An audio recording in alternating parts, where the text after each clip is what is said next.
प्रणाम गुरुदेव, आपके श्री चरणों में बारंबार। शिवोहम। प्रणाम गुरुदेव जी, आपके चरणों में कोटि कोटि प्रणाम।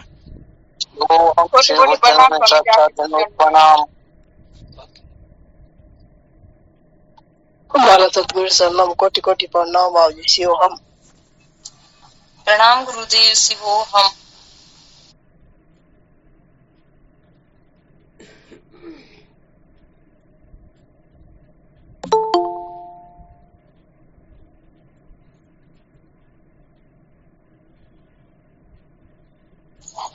स्वामी जी के श्री चरणों में साष्टांग दंडवत प्रणाम। शिवोहम गुरुदेव।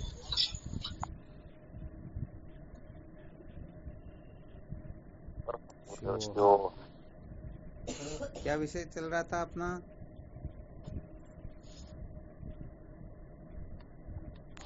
संसार को बनाए रखकर कभी भी सत्य का साक्षात्कार नहीं किया जा सकता। संसार को बनाए रखकर कभी भी सत्य का साक्षात्कार नहीं किया जा सकता, ये चल रहा था ना जी हुकुम। कल क्या सुनाया था इसके अंतर्गत?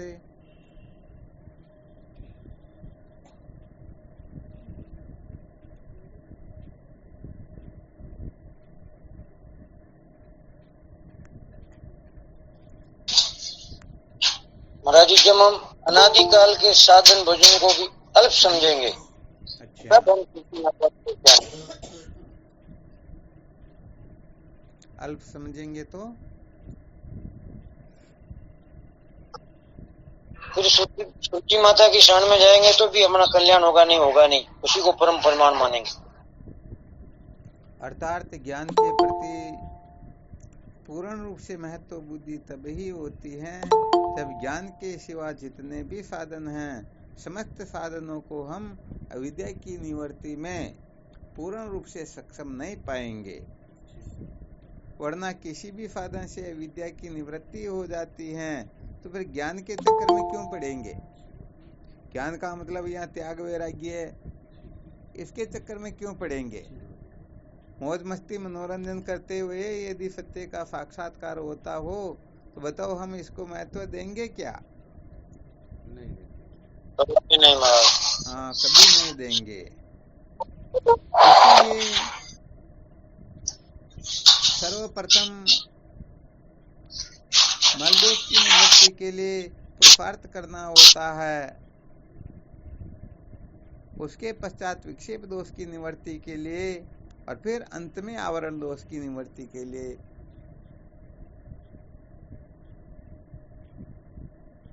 तो जब मल विक्षेप दोष की निवृत्ति के लिए हम साधन भजन करते हैं, उस समय अच्छी तरह से पता लग जाता है, अथवा ऐसा समझना चाहिए उस समय ये जितने भी साधन हैं, ज्ञान को छोड़ करके समस्त साधनों का समावेश हो जाता है। तो बताओ, उन समस्त साधनों से अविद्या के बंधन से छुटकारा मिल सकता है क्या? नहीं जी। हाँ, उनसे अविद्या की निवृत्ति होगी ही नहीं। क्यों नहीं होगी? क्या कारण है?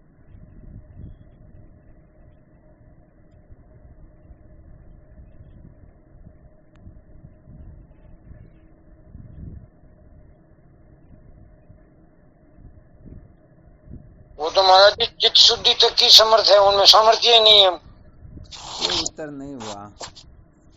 शिवोहम स्वामी जी। हाँ, शिवोहम। कार्य कभी कारण का नाश नहीं कर सकते। हाँ, क्या बात है, ये हुआ फॉर्मूला। सामने माता आपने जो बताया वो साधन का प्रयोजन क्या वो बताया, परंतु उस साधन से अज्ञान की निवृत्ति क्यों नहीं होती, इसका फॉर्मूला अलग होता है। तो ये सारे के सारे साधन अज्ञान कृत है, अज्ञान से ही होते हैं, और जो वस्तु उत्पन्न होती है वो कार्य कहलाती, जिसे उत्पन्न होती वह कारण होता है। तो यहाँ कार्य कभी भी कारण का नाश नहीं कर सकता है। हाँ, इस सूत्र इसके ऊपर बहुत बार पहले चर्चाएं चल चुकी, फिर भी इसका बहुत अच्छी तरह से ख्याल रखना चाहिए कि कभी भी कार्य कारण को नष्ट नहीं कर सकता है। इसमें कोई दृष्टांत देकर बता सकते हो क्या?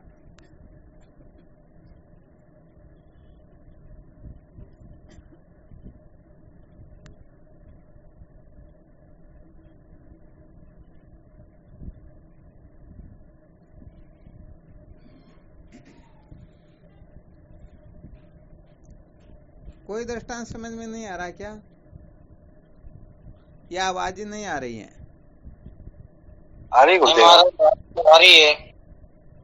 आ रही ना, चलो ठीक है। कार्य कारण को नष्ट नहीं कर सकता, इसमें कोई दृष्टांत समझ में आ रहा है क्या? स्वामी जी की चरण सोने का एक कुंडल बना हुआ है महाराज जी। हाँ बोलो। जैसे एक सोने का कुंडल बना हुआ है। हाँ अब कुंडल को हमने कड़ा बना दिया तो सोना ही सोना रहा। ठीक है। तो उसे सोना नष्ट थोड़ी हुआ, तो सोना तो मौजूद है अभी तक। क्या बात, बहुत अच्छी बात है। परंतु यहाँ पर तो वो कार्य बिगड़ करके दूसरा कार्य हुआ न है।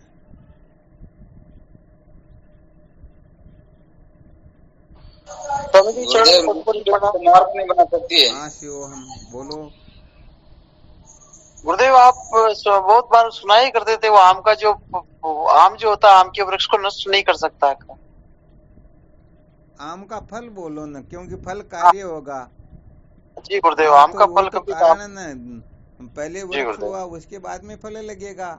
जी वृक्ष ना गुरुदेव। हो तो फल किसके लगेगा? जी तो यहाँ पर गुरुदेव। यदि वृक्ष को नष्ट करना हो तो आम को लेकर के हम आम के वृक्ष को नष्ट कर सकते हैं क्या? नहीं कर सकते गुरुदेव। नहीं कर सकते ना। तो आम के वृक्ष को नष्ट करने के लिए क्या करना पड़ेगा? लड़ा लेना पड़ेगा गुरुदेव। क्या लेना पड़ेगा?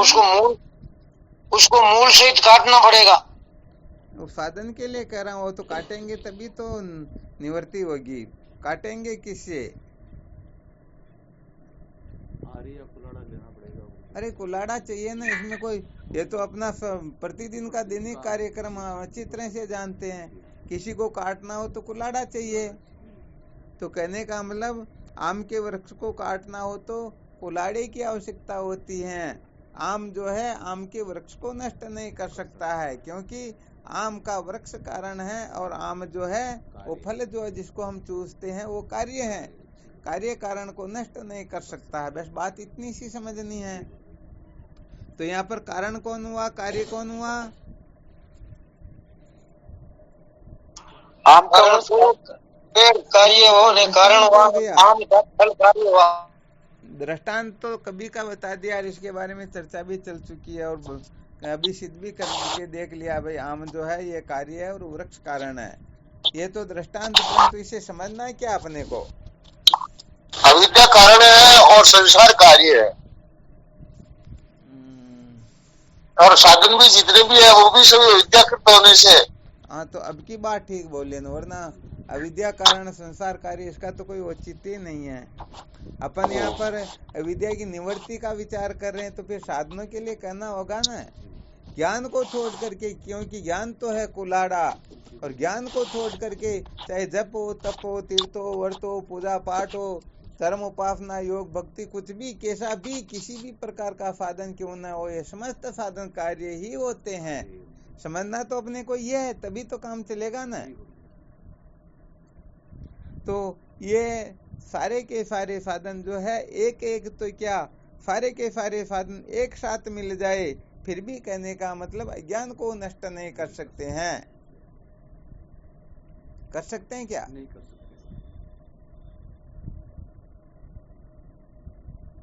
तो यहाँ पर फॉर्मूला ये है, शायद अच्छी तरह से समझ में आ गया होगा। या किसी को कोई संशय?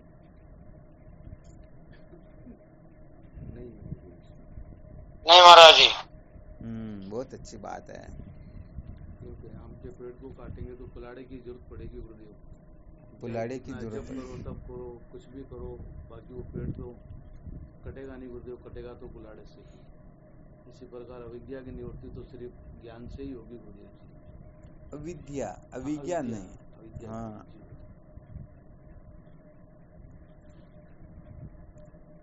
ज्ञान रूपी कुलाड़े से अज्ञान रूपी यहाँ पर वृक्ष को काटना। रहस्य ये है कि ज्ञान का जो विरोधी होता है ना, वो ज्ञान होता है। अज्ञान का कार्य ज्ञान का विरोध नहीं करते हैं। हाँ, इस रहस्य को थोड़ा बहुत अच्छी तरह से समझना है। जैसे पिता जो है वो कारण होता है, पुत्र जो है कार्य होता है। अब विचार करके बताओ, पुत्र पिता का विरोध करेगा क्या? नहीं करेगा, नहीं कर सकता न। तो यहाँ पर अज्ञान का जो कार्य है ये अज्ञान का विरोध नहीं करेगा। जीवश होने का विरोध थोड़ी कर सकता क्या? वो तो विरोध तो तब करे जब सोने से भिन्न हो और दूसरे से उत्पन्न हुआ हो, तब तो विरोध कर सकता न। जैसे रस्सी के अंतर्गत सर्पमाला दरार की प्रतीति होती है, तो सर्पमाला का विरोध कर सकता माला, दरार का विरोध कर सकती है, दरार सर्प का विरोध कर सकती हैं, परंतु सर्पमाला दरार ये तीनों रस्सी का विरोध कर सकते हैं क्या? नहीं कर सकते। क्योंकि रस्सी नहीं तो ये कहाँ पर फिर वो सत्ता ही नहीं है। आ गया समझ में?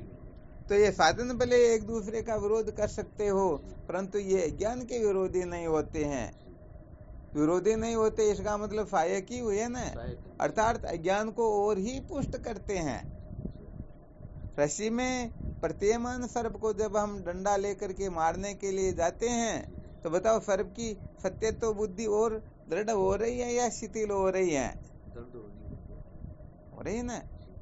ऐसी यहाँ पर इन समस्त कर्मों को वेद की मर्यादा में रह करके करना होता है, तभी ये अंतःकरण को शुद्ध कर पाते हैं। वरना अज्ञान को इतना पुष्ट कर देते हैं, इतना पुष्ट कर देते हैं कि पहले ही कहने का मतलब पता नहीं कितना अज्ञान था और अब इतना हो जाता है कि हाँ, वो निवृत्त होने का तो सपना भी नहीं देखना चाहिए फिर तो।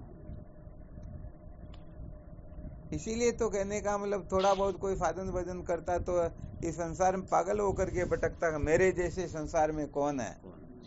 तो बाकी के लोग तो अज्ञानी तो बेचारे उनके स्वभाव के अनुसार जी रहे हैं, परंतु ये अपराविद्या प्राप्त करके इतना पागल हो जाता है कि किसी को कुछ समझता ही नहीं है। तो गड़बड़ हो गई ना। आज 8 प्रकार के जो मद सुनाए थे ना, तो उस दृष्टि से देखा जाए तो सब गड़बड़ घोटाला हो गया ना। तो वास्तविक बात यही होती है कि यदि हम कार्य का आश्रय लेकर के कारण को नष्ट करना चाहेंगे, हाथ में कुलाड़ा न लेकर के उस चूसने वाले आम को लेकर के उस वृक्ष को नष्ट करना चाहेंगे तो होगा नहीं, वहां पर कुलाड़ा ही चाहिए। तो यहाँ पर जितने भी साधन हैं, इन साधनों को लेकर के हम अज्ञान पर दावा बोले, अज्ञान को नष्ट करना चाहे तो अज्ञान और पुष्ट हो जाएगा, बल्कि अज्ञान नष्ट नहीं होगा, क्योंकि ये अज्ञान का विरोध करते ही नहीं। समझो अपने घर में परिवार का जो मुखिया है वो सरपंच के लिए या किसी पद के लिए खड़ा हो गया, तो कहने का मतलब उनके घरवाली या उनके बच्चे दूसरे तीसरे को वोट करेंगे क्या? नहीं करेंगे ना। तो ऐसे ही अज्ञान से जो उत्पन्न होता है वह अज्ञान का विरोध थोड़े करेगा। नहीं करेगा, बिल्कुल सही। तो अज्ञान का विरोध होगा, अज्ञान का खात्मा होगा, तभी तो सत्य का साक्षात्कार होगा। या अज्ञान की निवृत्ति का नाम ही तो सत्य का साक्षात्कार होता है। अज्ञान की निवृत्ति नहीं तो सत्य का साक्षात्कार कहाँ पर? तो भाई यहाँ पर जितने भी साधन है सारे के सारे अज्ञान कृत है। अज्ञान कृत का मतलब जब तक अपने को अज्ञान होता है तब तक ही हम ये समस्त साधन करते हैं, इनका आश्रय लेते हैं। आ गया ना अच्छी तरह से समझ में? जी महाराज। हाँ, और किसी को बोले संशय हो तो यहाँ पर इसका निराकरण कर सकते, ऐसी कोई बात नहीं, क्योंकि इस रहस्य को थोड़ा ठीक प्रकार से समझेंगे तभी हम सचमुच में यहाँ से ऊपर उठ पाएंगे, वरना जीवन भर हाँ यहीं पर बैठे रहेंगे। ऐसा समझ लो, ब्रह्म के अतिरिक्त यदि हम अपने को कुछ भी समझ रहे हैं तो समझो अभी तक हम अज्ञान को ही पुष्ट कर रहे हैं। हाँ, भले अपने को बहुत बड़ा धर्मात्मा समझो, बहुत बड़ा उपासक समझो, बहुत बड़ा योगी समझो, बहुत बड़ा भक्त समझो, यहाँ तक अपने को बहुत बड़ा कोई वृत्त भी क्यों न समझ ले, फिर भी ये अज्ञान कृत्य ही है। अज्ञान से ही उसको ऐसी भ्रांति हो रही, क्योंकि सचमुच में वह तो सच्चिदानंद अद्वितीय ब्रह्म है, परंतु अपने को एक छोटी सी चीज ही तो समझ रहा। तो यहाँ अज्ञान और ज्यादा पुष्ट हो रहा या नहीं हो रहा? बिल्कुल हो रहा है।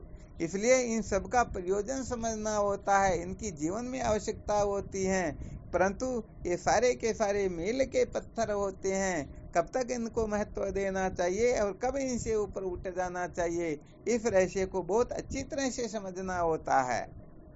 यदि अच्छी तरह से नहीं समझेंगे तो सच्ची बात है हमारे में थोड़े बहुत सद्गुण आ जाएंगे, थोड़ी बहुत विद्या प्राप्त हो जाएगी, थोड़ा बहुत त्याग वैराग्य आ जाएगा, तो हम समझेंगे इस संसार के अंतर्गत हमारा तो जीवन सार्थक हो गया। ये बाकी सब जन्म मरण के चक्कर में ही भटक रहे हैं और भटकते ही रहेंगे। आ गया ना अच्छी तरह से समझ में? इसलिए यहाँ पर भले समस्त विद्याओं में कोई पारंगत क्यों न हो जाए, फिर भी समझो एक प्रकार से अज्ञान को पुष्ट करना ही हो रहा। अभी यहाँ अज्ञान की निवृत्ति नहीं हो रही है। ये सारी की सारी अपरा विद्या जो है, ये अविद्या का कार्य होने से सचमुच में अविद्या ही है। वास्तव में ये विद्या होती ही नहीं, परंतु व्यवहारिक दृष्टि से अपना स्वार्थ पूरा होता है, इसलिए हम इसको विद्या के नाम से कथन कर देते हैं, परंतु है सचमुच में ये विद्या ही। अब होता क्या है कि हम अविद्या को विद्या नहीं समझ सकते हैं। हाँ, भगवान के दर्शन हो जाए तो समझेंगे हमारे से श्रेष्ठ तो संसार में कोई है ही नहीं। अरे भाई, यहाँ पर तो सारा का सारा विद्या कृत्य ही है, अविद्या को छोड़ करके और कुछ होता ही नहीं। तो यहाँ बहुत अच्छी तरह से अपने को ये रहस्य समझना है कि सचमुच में हम अविद्या को नष्ट करने के लिए अथवा अविद्या को पुष्ट करने के लिए जो कुछ भी कर रहे हैं, किसके लिए कर रहे हैं, बस अच्छी तरह से मंथन करना होता है। तो एक विशेष फॉर्मूला, विशेष सूत्र संकेत कर दिया कि अज्ञान का विरोधी कौन है, वही इस अज्ञान को पछाड़ेगा। बाकी जो अज्ञान के सहायक है, इनसे यदि हम आशा करें कि तुम मिल करके इस अज्ञान को नष्ट कर दो, तो भाई सवाल ही नहीं है।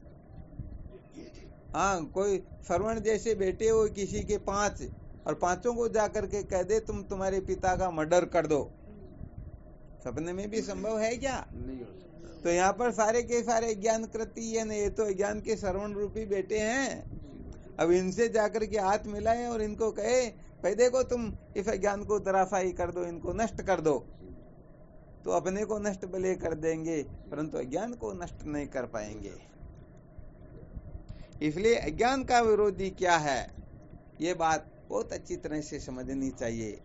और अज्ञान का विरोधी जो ज्ञान होता है, सचमुच में उस ज्ञान का रहस्य तब समझ में आता है जब अज्ञानकृत सारे के सारे साधन वास्तव में अज्ञान के विरोधी नहीं है, ये अज्ञान को नष्ट नहीं कर सकते हैं। वास्तव में इसके लिए तो पूर्ण रूप से ये समर्थ है ही नहीं।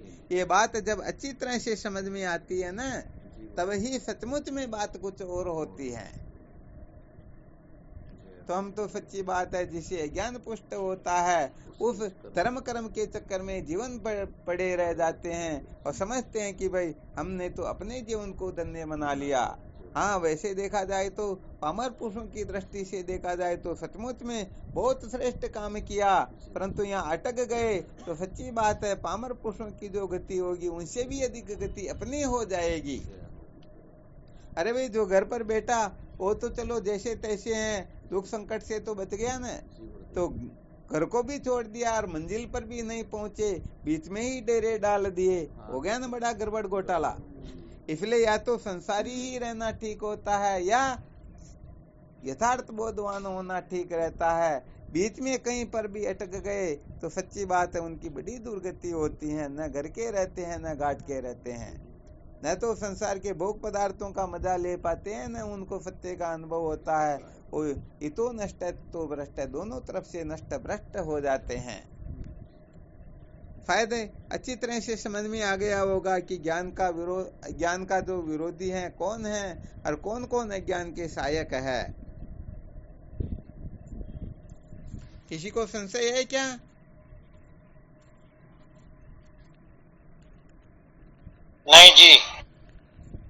बहुत अच्छी बात हो। ये अपने को स्वयं को पता लगना चाहिए कि मैं अज्ञान के चेलों से हाथ मिला रहा हूँ या अज्ञान को नष्ट करने की सामर्थ्य रखते हैं उनसे हाथ मिला रहा हूँ। अरे अपन दोस्ती कर रहे हैं, महत्व दे रहे हैं, तो किसको महत्व दे रहे हैं? तो अज्ञानकृत है उनसे यदि हम हाथ मिला रहे हैं तो और ज्यादा अज्ञानी हो जाएंगे, और ज्यादा भटक जाएंगे, परंतु अज्ञान का खात्मा तो संभव है ही नहीं।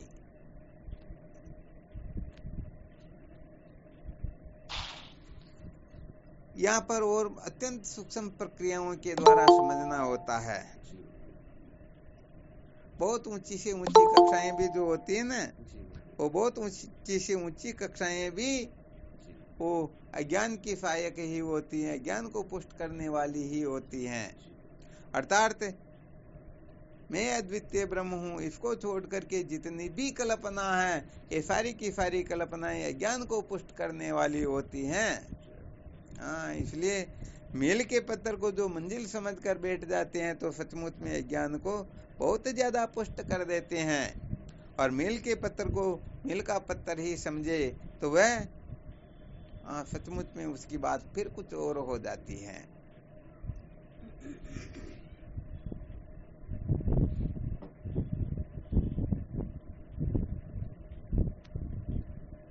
महाराज जी इसमें थोड़ा एक हो गया। किसको कहते हैं? ये तो मील का पत्थर है, थोड़ा आश्चर्य थोड़ा प्रकट। मील के पत्थर का मतलब जैसे मैं देह हूँ, ठीक है ना, ये एक प्रकार से बहुत बड़ा अज्ञान हो गया। अब उसने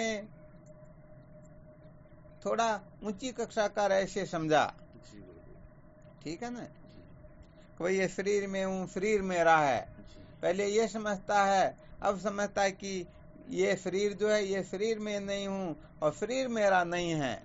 तो बताओ ऊंची कक्षा में तो बढ़ा ना, परंतु इसी को जीवन का सार समझ ले, इसी आगे कुछ है ही नहीं, तो बताओ और ज्यादा अज्ञान पुष्ट हो गया ना? बिल्कुल हो गया।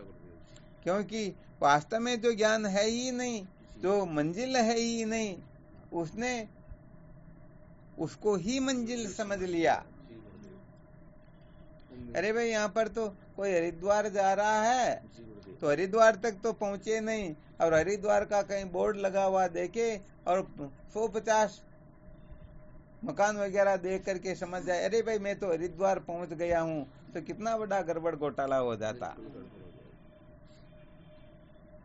तो यहाँ पर भले ही वो देह को मेरा नहीं समझ रहा है, परंतु ये सिद्धांत तो नहीं हुआ ना, नहीं हुआ। ये तो अभी एलकेजी तो चल रही है, तो एलकेजी पढ़ने मात्र से कोई कलेक्टर थोड़े बन जाता।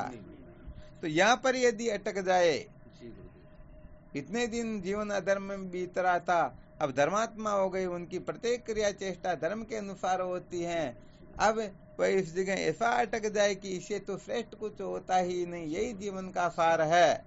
तो बताओ अज्ञान को पुष्ट किया और अज्ञान मजबूत हुआ या अज्ञान थोड़ा बहुत शिथिल हुआ, नष्ट हुआ?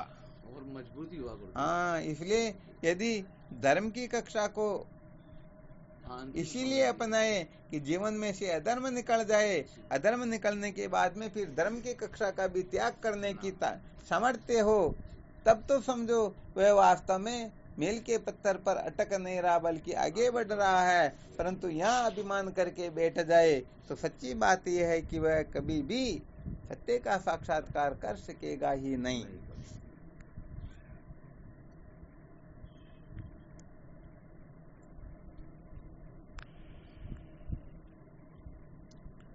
अच्छा, आपके दृष्टिकोण से बताओ, देखिए कहाँ तक अज्ञान का कार्य होता है?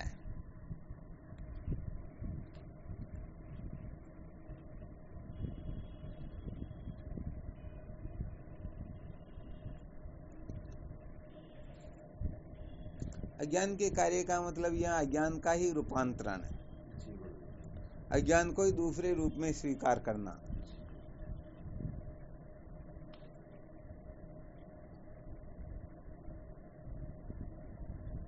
वही कुएं से निकल गड्ढे से निकल करके कुएं में गिर जाना,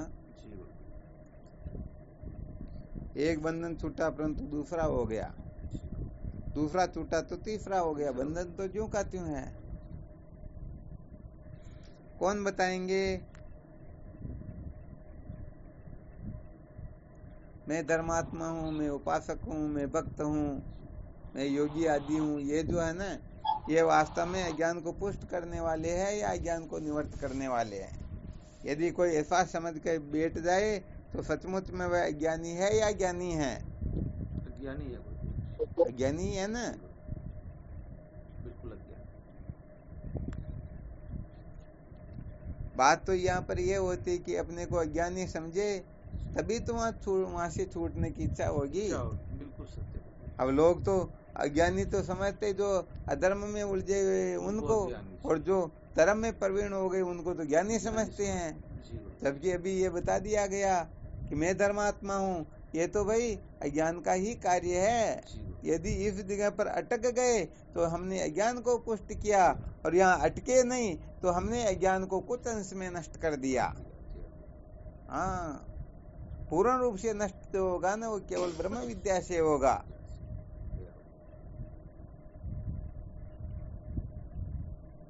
जैसे वो आम का जो फल है ना, भले वृक्ष को बिल्कुल नहीं काट सकता, परंतु समझो कुछ चोटे मारेंगे तो उनका छोटा मोटा छिलका तो हट सकता है ना। हट सकता है। तो बस ऐसे ही यदि कोई यहाँ पर अटक जाता है, क्योंकि धर्म है तो अज्ञान का कार्य, परंतु यदि हम धर्म को अंतिम कक्षा समझ ले तो समझो हमने अज्ञान को और पुष्ट कर दिया, और इस धर्म से अधर्म रूपी अज्ञान को हमने निवृत्त कर दिया, तो समझो हमने उस अज्ञान को थोड़ा शिथिल कर दिया, थोड़ा उसका नाश कर दिया, कुछ अंशों में ही उनको नष्ट किया परंतु कर दिया।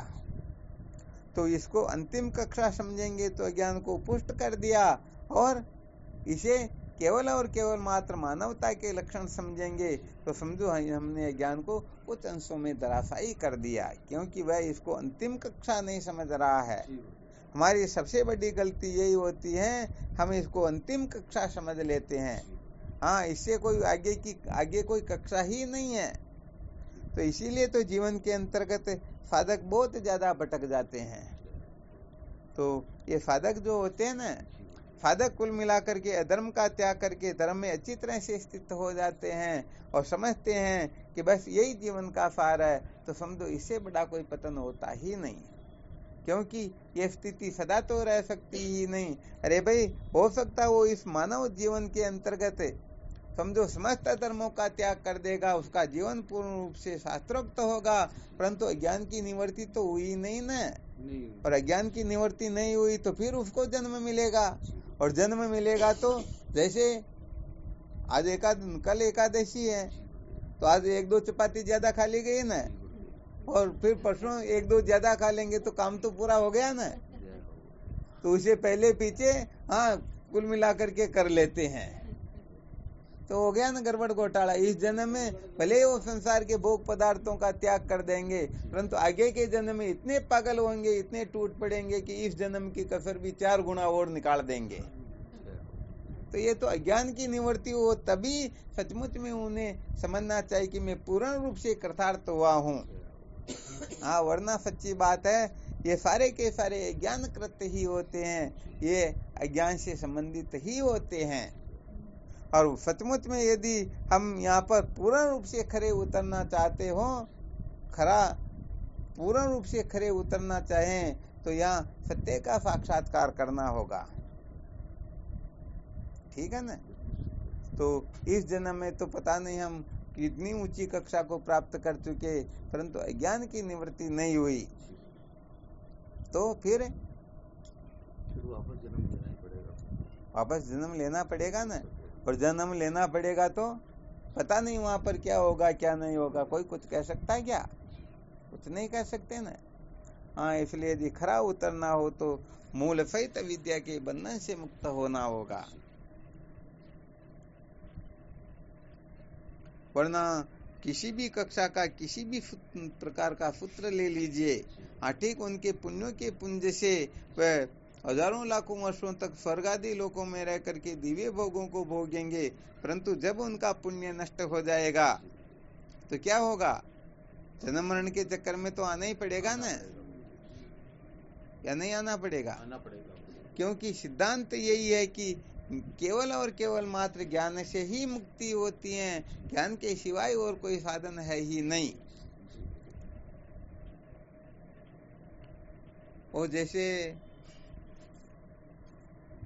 यहाँ पर इनकी संख्या थोड़ी ज्यादा है, तो जैसे बहुत सारी माता बहनें ऐसा संकल्प करती, निश्चय करती ना, तो मुझे तो 7 जन्म में भी मिले तो यही पति मिले, ठीक है ना।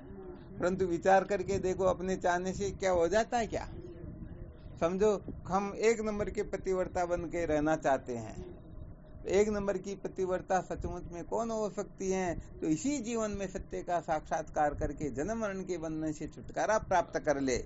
परंतु आगे के जन्म में और जन्म होगा तो पति तो कोई दूसरा ही तो मिलेगा ना, तो फिर वो जो चाहते हो कैसे रहे? 7 जन्म की जो कल्पना करती हो पूरी हो सकती क्या?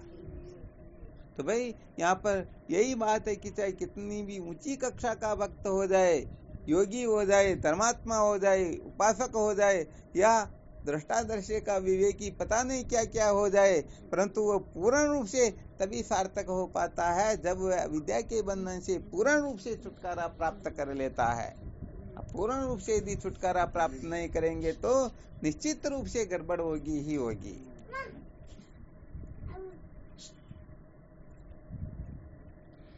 ये विशेष बात है।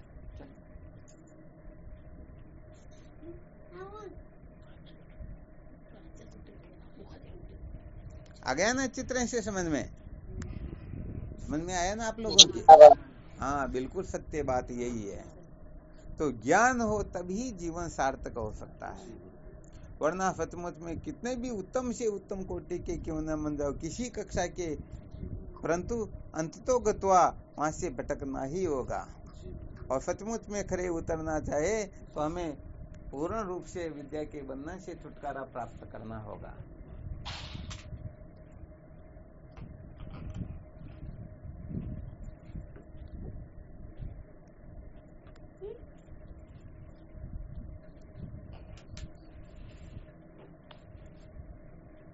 तो किसी ने कुछ बताया नहीं भाई, कहाँ तक है कि समझ को हम ज्ञान का कार्य ही कहेंगे, ज्ञान कृत ही कहेंगे। समझो जैसे आपसे प्रश्न किया जाता, मैं सत्यचित आनंद रूप हूँ, यहाँ पर अधिष्ठान है या अधिष्ठान के ज्ञान बिना सब अज्ञान के कार्य है। क्या हुआ? अधिष्ठान के ज्ञान के बिना सब अज्ञान के कार्य है। अधिष्ठान के ज्ञान बिना, है ना जी। बहुत अच्छी बात है।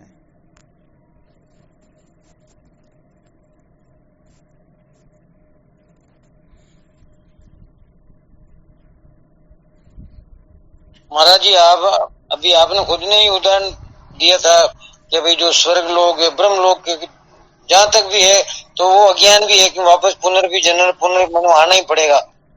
हाँ, 100% सत्य बात ही है।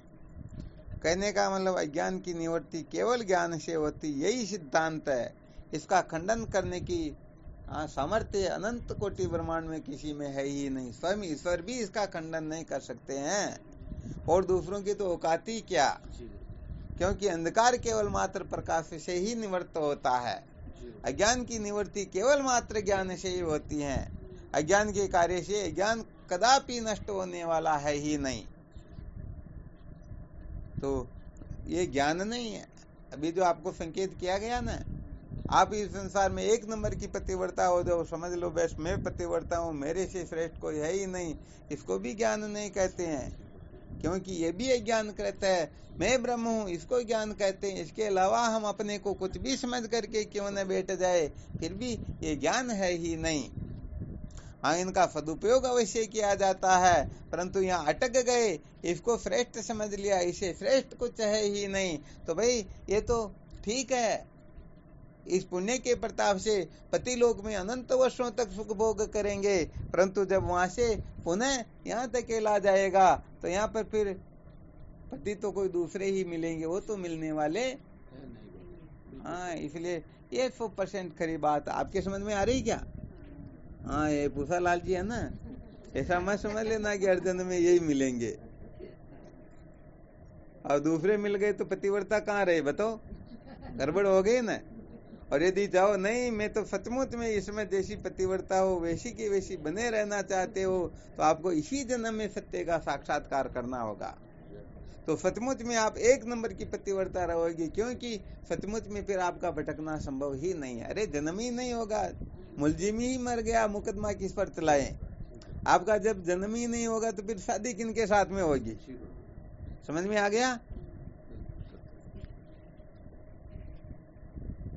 हाँ, इनका तो बहुत मंथन करना होता है। सच्ची बात कहे तो हम तो इतनी अटके हुए रहते हैं ना, तो और कहीं पर अटक जाते, उसी को सत्य समझ लेते, उसी को जीवन का सार समझते हैं। तो ये सारे के सारे मील के पत्थर होते हैं, इनकी जीवन में आवश्यकता होती है। यहाँ पर हम यदि रोल को बिगाड़ दे तो भी गड़बड़ हो जाती है, और इसको सब कुछ समझ ले तो भी मूर्खता हो जाती है।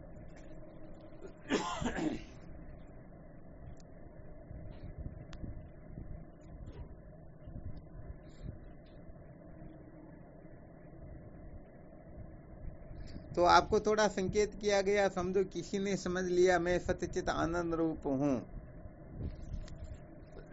इससे तो अज्ञान पूर्ण रूप से नष्ट हो जाएगा ना।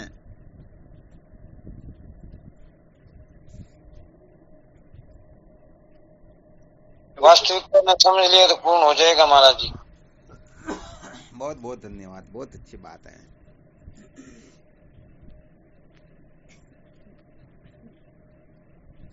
और भी कोई इस सूत्र पर कुछ बोलना चाहे तो बोल सकते हैं। मैसेज भी कर सकते हैं, हो सकता है किसी के मुंह नहीं हो तो भी मैसेज कर सकते हैं ना।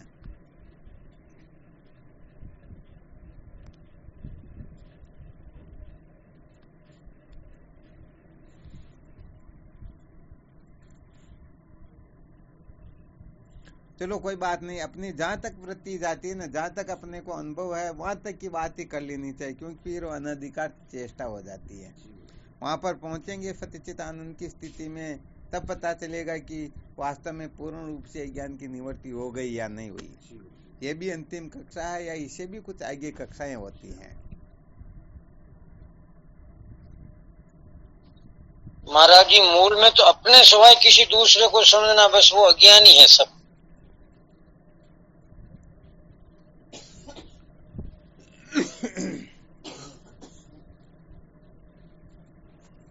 हाँ चलो, बहुत बहुत धन्यवाद। फिर भी इसके लिए क्या कि अभी तो हमने केवल फॉर्मूले सुन रखे हैं, अब इसके अनुसार अपने को अनुसंधान करना है और इसको अच्छी तरह से निश्चय करना है, यहाँ संशय विपर्य अणु मात्र भी न रहे।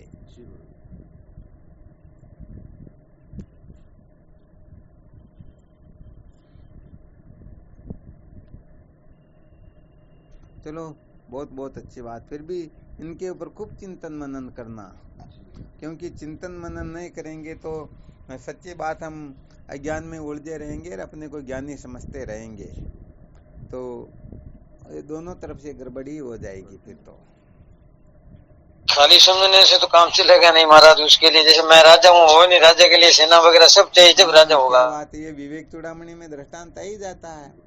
अरे बिना किसी को प्राप्त किए, बिना वो सारी सामग्री के कोई अपने को कल्पना कर ले कि मैं राजा हूं, तो राजा थोड़े हो जाता। तो यहाँ पर तो वेदांत के श्रवण मनन निधिध्यासन के पश्चात जब ब्रह्माकार वृत्ति उदय होती हैं, उस वृत्ति के उदय होने के पश्चात फिर अच्छी तरह से निश्चय होता है कि वास्तविकता क्या होती है, क्योंकि वेदांत श्रवण से पहले ये प्रपंच उनको मिथ्या प्रतीत तो होता ही नहीं। हाँ, सारा का सारा प्रपंच आभास मात्र प्रतीत नहीं होता है। इसलिए वेदांत श्रवण से पहले यदि हम कुछ भी कल्पना करते हैं तो कल्पना हो सकती है, सिद्धांत नहीं होता है। इसलिए बहुत बहुत बहुत अच्छी तरह से इस रहस्य को समझना होता है।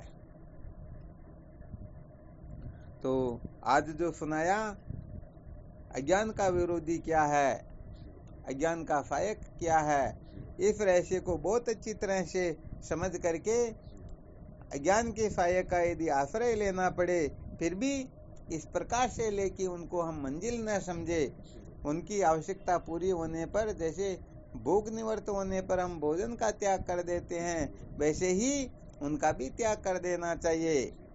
जब तक अधर्म की निवृत्ति न हो तब तक धर्म का आश्रय लेना है। अधर्म की निवृत्ति हो जाए तो फिर धर्म का भी त्याग कर देना है। जब तक वासना की निवृत्ति न हो तब तक उपासना का आश्रय लेना है। वासना की निवृत्ति हो जाए तो फिर उपासना की भी आवश्यकता नहीं है। जब तक विक्षेप हो तब तक योग का आश्रय लेना है। विक्षेप की निवृत्ति हो गई तो फिर योग की भी आवश्यकता नहीं है, क्योंकि वहां पर अटके रह जाएंगे तो ऊपर की कक्षा में कभी बैठ नहीं पाएंगे। इसलिए इन साधनों का रहस्य बहुत अच्छी तरह से समझना होता है। कहीं पर भी अटकना ही आसक्ति का परिचायक होता है।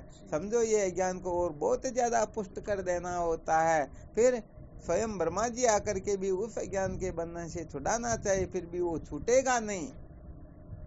तो पहले इतना बंधन खतरनाक नहीं था कि वह छूट न सके, परंतु यहाँ अटक गए तो बंधन इतना खतरनाक हो जाएगा कि वो चाह करके भी छूट नहीं पाएगा। तो यहाँ पर तो जब तक अच्छी तरह से संभावना विपरीत भावना बुद्धि के जो दो दोष हैं, इनकी सम्यक प्रकाश से निवृत्ति न हो जाए, अर्थात प्रमाणगत संशय, प्रमेयगत संशय, विपरीत भावना, इनकी अच्छी तरह से निवृत्ति न हो। इनकी निवृत्ति होती है, प्रमाणगत संशय की निवृत्ति वेदांत के श्रवण से होती है, प्रमेयगत संशय की निवृत्ति मनन से होती है, विपरीत भावना की निवृत्ति निधिध्यासन से होती है। और जब निधिध्यासन परिपक्व होता है तब ब्रह्माकार वर्ती उदय होती है, और वह ब्रह्माकार वर्ती अज्ञान को सदा सदा के लिए भस्मीभूत कर देती है। तो ब्रह्माकार वर्ती का उदय होना ही जीवन की सार्थकता होती है। तो भाई यहाँ पर तो शास्त्रोक्त रीति से ही हमें समझना होता है, आगे बढ़ना होता है, तब जाकर के कुछ बात बनती है। तो इनका खूब अच्छी तरह से मंथन करना, विचार करना, क्योंकि सचमुच में हम अज्ञान में पूर्ण रूप से डूबे हुए रहते हैं अज्ञान में, और बहुत बड़ी गलती कर लेते कि हम तो अज्ञान के बंधन से छूट गए, हमने अज्ञान को धराशायी कर दिया, अज्ञान को भस्म कर दिया। अरे भाई भस्म कर दिया तो मैं तो ये तीनों नहीं, निजानंद की धाम, सत्य लोक उरे ही रहा, तुर्यातीत अनाम, तुर्यातीत अनाम अवाच्य सिद्धांत करारा, समझ रमझ के पार लिखे कोई गुरुगम प्यारा, अटल सिद्धांत के ऊपरे माणक का विश्राम, मैं तो ये तीनों नहीं, निजानंद की धाम। अज्ञान अच्छी तरह से समझ में जी महाराज ये जी। विशेष बात होती है। वहाँ पर न मैं है, न तू है, न ये है, न वह है, ये सारे के सारे अपेक्षिक होते हैं। इसलिए हम बहुत ज्यादा उलझे रहते हैं, किसी को भी सिद्धांत समझ लेते हैं, छोटी मोटी कल्पना को भी ज्ञान समझ लेते हैं। तो ये सारा का सारा वासनाकृत होता है, ज्ञानकृत होता है। यहाँ पर अज्ञान और ही पुष्ट होता है, अज्ञान की निवृत्ति होती नहीं। अज्ञान की निवृत्ति तो केवल मात्र आत्मा व ब्रह्म के एकत्व ज्ञान से ही होती है। जैसे रात्रि का निराकरण सूर्य के उदय होने पर ही हो सकता है, वरना और कोई साधन है ही नहीं, चाहे कितने भी दीपक जला लो, कितनी भी लाइटें जला लो, नहीं हो सकता ना। इसलिए यहाँ पर ऐसा समझना चाहिए कि जैसे ये दीपक आदि सूर्य के कार्य है, वैसे ही ये ज्ञान के धर्म उपासना योग आदि कार्य है, परंतु वास्तव में है तो ज्ञान कृति है न। यदि हम इनको अंतिम कक्षा न समझे तो समझो ये ज्ञान के कार्य हो जाते हैं, अंतिम कक्षा समझ ले तो ये ज्ञान के कार्य हो जाते हैं। तो हमें कुल मिलाकर के ज्ञान के कार्य में नहीं अटकना है, ठीक है ना। हाँ, तो खूब मंथन करना, विचार करना, हम जहाँ तक पहुँचे हुए हैं वास्तव में ये ज्ञान है या नहीं है, और ज्ञान है नहीं तो वहाँ अटकना नहीं है, वहाँ से ऊपर ही उठना है, तब सचमुच में जीवन सार्थक हो जाएगा। तो आपको संकेत किया था सतचित आनंद का, परंतु कोई यहीं पर अटक जाता है ना, तो भी अभी तक समझो वह ज्ञान को ही पुष्ट कर रहा है। हाँ, ये सतचित आनंद बहुत ऊंची बात नहीं होती है। हाँ, ये तो वेदांत की एलकेजी होती है। वेदांत तो इसे आगे अब करे तो क्या, लोग इतने भोले होते कि पता नहीं किसको क्या समझ बैठते हैं। जबकि रामदीन जी महाराज साहब को तो शायद अच्छी तरह से पता होगा कि 2010 से वो नए वर्ष के उपलक्ष्य में जो सत्संग सुनाई थी उस दिन ये भी थे और यही सुनाया था कि मैं सत्यचित आनंद हूँ। ये कहने का मतलब क्या है? ये वेदांत की LKG है। हाँ, इसलिए ये ब्रह्म विद्या इतनी सरल होती तो पता नहीं यहाँ संसार में कितने ब्रह्मवेता हो जाते, कितने ब्रह्म ज्ञानी हो जाते। तो ये कोई कल्पना का विषय नहीं है, ये तो समस्त कल्पनाओं के तन्ता भाव का निश्चय होता है। हमने जी माशा ध्यान आ रहा है क्या? उस दिन बताया था बिना गुरुदेव के सानिध्य में, बिना गुरुदेव की कृपा से भी मैं सत हूं, चित हूं, आनंद हूं ये समझ सकते हैं। तो यहाँ पर तो बिना गुरुदेव की कृपा के विद्या के बंधन से छुटकारा ही नहीं मिलता है। नहीं तो फिर YouTube पर वीडियो डला हुआ, ये न्यू ईयर 2010 लिखा हुआ, उनको सुन के देख लेना। जी महाराज देखेंगे। वाह, चलो बहुत बहुत धन्यवाद। करना चिंतन मनन, है ना? कल फिर विचार करेंगे। बहुत सारे साधक लेट जुड़ते तो थोड़ी गड़बड़ होती है। 8:20 पर तो कम से कम जुड़ ही जाया करो, नहीं तो शुरू का मुख्य विषय छूट जाता तो फिर बाद में वो इतना समझ में नहीं आता। हाँ, सत्य बात। पता नहीं ये कोई क्या करें, फिर कह देंगे मेरे को 5 करोड़ का उलाना दे रहे, फिर भी वो 10-15 मिनट लेट जुड़ते हैं। शिवम गुरुदेव।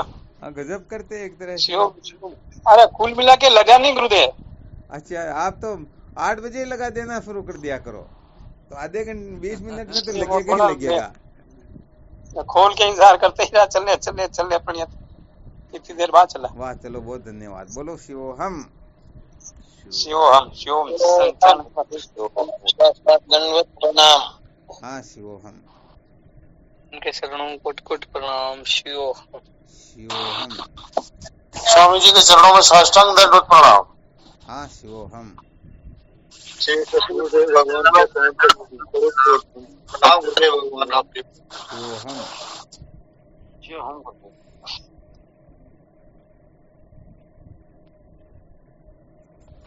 प्रणाम गुरुदेव। शिवोहम। हाँ, शिवोहम। प्रणाम गुरुदेव। शिवोहम। शिवोहम। हमारा सतगुरु सल्लम कोटि प्रणाम। आप भी शिवोहम। हाँ, शिवोहम।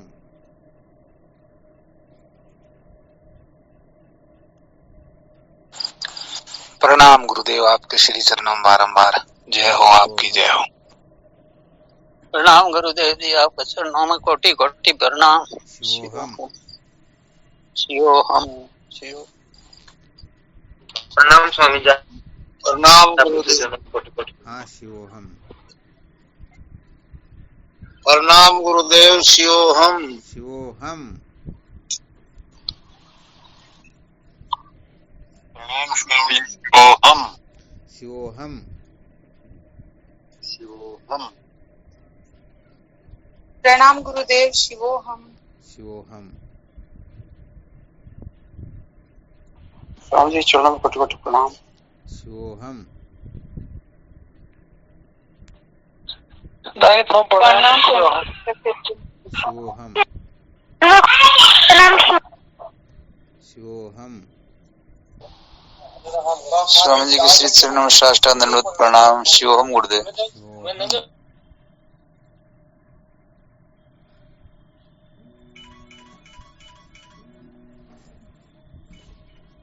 कोटि प्रणाम स्वामी जी, आपके चरणों में। शिवोहम। स्वामी के चरणों में कोटि प्रणाम। शिवोहम। प्रणाम। हाँ, शिवोहम। शिवोहम।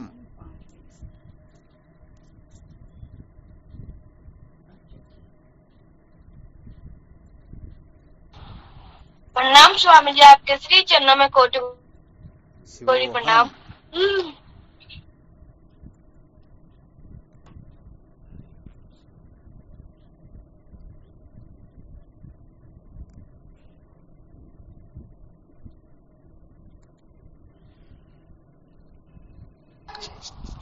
शिवम गुरुदेव चरण स्पर्श। शिवोहम।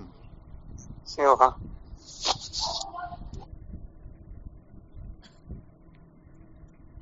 चलो ठीक, शिवोहम पर शिवोहम।